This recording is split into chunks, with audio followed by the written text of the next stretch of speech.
दर्शक हो नमस्कार, के न्यूजमध्ये आपल्या सर्वांचं स्वागत आहे। के न्यूजच्या माध्यमातून आम्ही तुम्हाला राधानगरी धरणाची संपूर्ण अपडेट आम्ही तुम्हाला देत आहोत। आज 23 जुलैची राधानगरी धरणाची स्थिती काय आहे ती आज तुम्हाला आम्ही ह्या रिपोर्टच्या माध्यमातून सांगणार आहोत।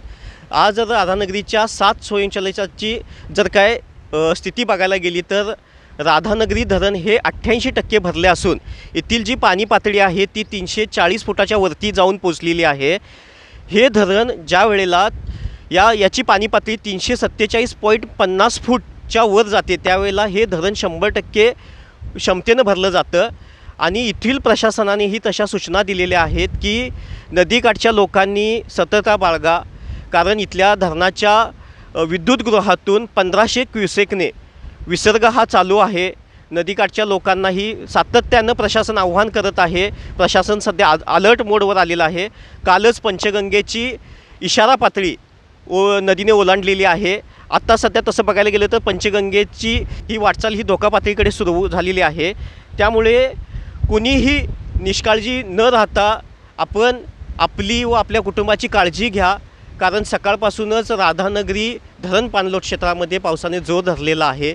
तरी आम्ही वारंवार तुम्हाला ही सूचना करत आहोत आणि या राधानगरी धरणाच्या संपूर्ण हे अपडेट आम्ही लाईव्ह तुम्हाला दाखवणार। पुन्हा एकदा आम्ही आमच्या सर्व के न्यूजच्या सर्व प्रेक्षकांसाठी ही आजची 10 वाजताची लाईव्ह दृश्य 7 स्वयंचलित गेटची आम्ही तुम्हाला ही लाईव्ह दृश्य तुम्हाला आम्ही दाखवू इच्छितो। तरी आम्ही पुन्हा एकदा सांगतो की आम्ही ज्या काही बातम्या देत आहोत ह्या सत्य आणि इत्थंभूत ह्या बातम्या आहेत। कोणीही अफवावरती विश्वास ठेवू नका।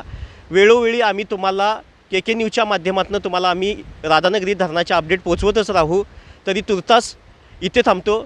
राधानगरीसाठी कॅमेरामन स्वप्नील कांबळेसह मी मिलिंद कांबळे, धन्यवाद।